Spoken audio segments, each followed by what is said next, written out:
So history tells us that after Jesus died on the cross, he was honorably buried. 3 days later, his tomb was found empty. Then his followers began proclaiming this surprising message: God has raised this Jesus to life, and we are all witnesses of the fact. The third fundamental fact that any responsible historical hypothesis has to account for in explaining the fate of Jesus of Nazareth is the fact that after his death, different individuals and groups of people claim to have seen Jesus of Nazareth alive from the dead on different occasions and under varying circumstances.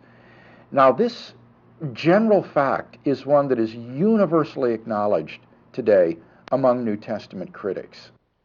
But according to the historical sources, how many people claim to have seen Jesus?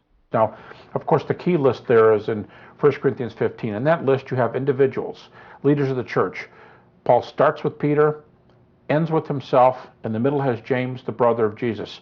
3 key individuals who saw the risen Jesus. But you also have groups, and that's very important to ascertain some evidence for these appearances.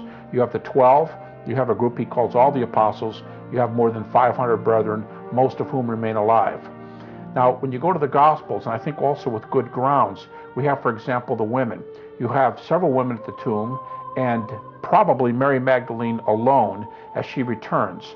So you've got them citing Jesus as well as the empty tomb. And again, if you're going to put your best foot forward, you do not use women because they can't go to a law court. You're not going to impress people in first century Palestine. By far the best reason for starting with the women and secondarily with Mary is very simple. They saw the risen Jesus.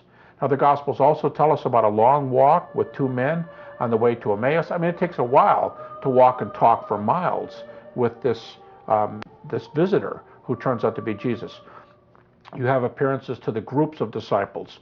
You have in John 20 all the disciples present except, of course, Judas and Thomas. You have a second appearance a week later with Thomas in the famous incident where Thomas asks for evidence.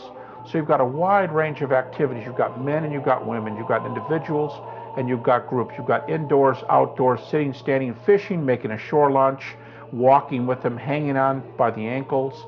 Wide variety.